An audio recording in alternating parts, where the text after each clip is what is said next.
In recent years, Marvel Studios has given much more attention to the mommy issues in the Marvel Cinematic Universe, introducing several evil, morally gray, and problematic mothers. One of the best things about the heroes of the MCU is that they are as close to real people as they can be. They often have relatable backstories, believable motivations, and raw, human emotions. Exploring these themes often makes family an important concept, with many heroes' family histories being detailed, which has allowed a wide variety of parents to debut in the MCU. Unfortunately, the relationships between superheroes and their parents in the MCU aren't always strong, and some parents have even been introduced as villainous dark mirrors to their heroic children.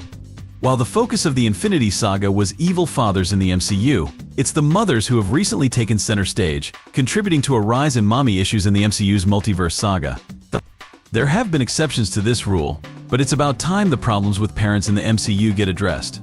While it's the mothers of the MCU who have recently shown their darker sides, Marvel Studios initially debuted a whole slew of evil and morally questionable fathers.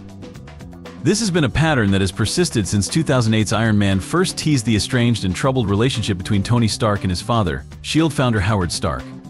Phase 1 was pretty terrible for focusing on fathers and father figures, with the likes of Stark, General Ross, Odin, and even Thanos making their mark on the MCU and establishing a status quo of difficult relationships between fathers and their kids.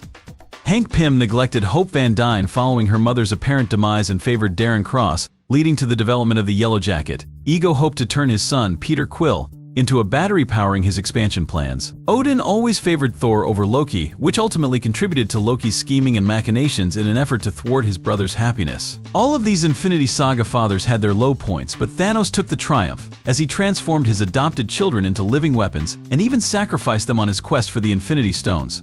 The multiverse saga hasn't exactly been much better, but aside from Xu Wenwu, more focus has recently been put on the idea of surrogates and father figures. This includes Wilson Fisk's Kingpin, General Dreykov, Alexei Shostakov's Red Guardian, and the High Evolutionary, all of whom pose significant problems to their surrogate children, Echo, Black Widow, Yelena Belova, and Rocket, respectively. There have been some exceptions to this rule. Clint Barton, Yusuf Khan, Scott Lang, Thor, and Vision have all been wonderful fathers in the MCU, but there have, unfortunately, been fewer commendable mothers. Except for the occasional appearance of the likes of Frigga, Maggie, Meredith Quill, Ramonda, and Aunt May, mothers and mother figures never really got much attention in the Infinity Saga.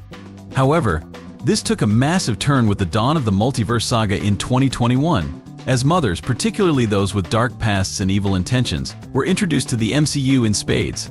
Melina Vostokov, Janet Van Dyne, Maria Rambeau, Wendy Spector, and Eleanor Bishop have all had key roles in forging their children into the powerful superheroes they became, for better or worse. Most recently, Marvel Studios has been giving more attention to the witchy mothers of the MCU.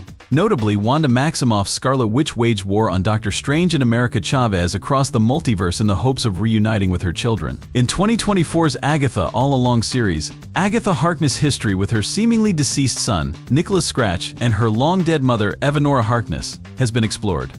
The latter proved herself to be a wonderful, stand-up mother by declaring that Agatha was born evil, and she should have killed her the moment she left body. Long before the start of the multiverse saga, in Netflix's Defenders saga, which was recently confirmed to be canon to the MCU, evil mothers were a consistent theme. Mariah Dillard, Elisa Jones, and Dorothy Walker were all huge problems for the Defenders saga's heroes, but even back then, there were exceptions to this rule. Even though there have been a number of good mothers introduced to the MCU, it seems that Marvel Studios has recently been either taking two routes with the MCU's mothers, killing them off or making them evil. Thankfully, not all mothers and mother figures in the MCU have taken evil turns. The likes of Muniba Khan, Laura Barton, Frigga, Maria Rambeau, Ying Lee, Sarah Wilson, and all of Echo's ancestors have all demonstrated redeemable and positive qualities. However, this isn't always the case in the MCU, as the majority of mothers and maternal figures have been turned evil or simply been killed off. This is a real problem in the MCU, especially since most of the good mothers have been severely underserved by Marvel Studios. It has been great to see more female representation in the MCU after so many years of women being neglected by Marvel Studios. There have been more female-led MCU projects in the multiverse saga than ever before, and there may be even more on the way. Even so, this representation is somewhat tainted by the fact that many of these women are not heroes at all. It seems Marvel Studios still has huge issues to address when it comes to women, specifically mothers in the Marvel Cinematic Universe, but hopefully the tide will change soon. I hope you liked this explanation, and if you liked it, then like and share this video. Also, if you are new to our channel, then subscribe to our channel and press the bell icon because we keep bringing such videos on our channel. Peace.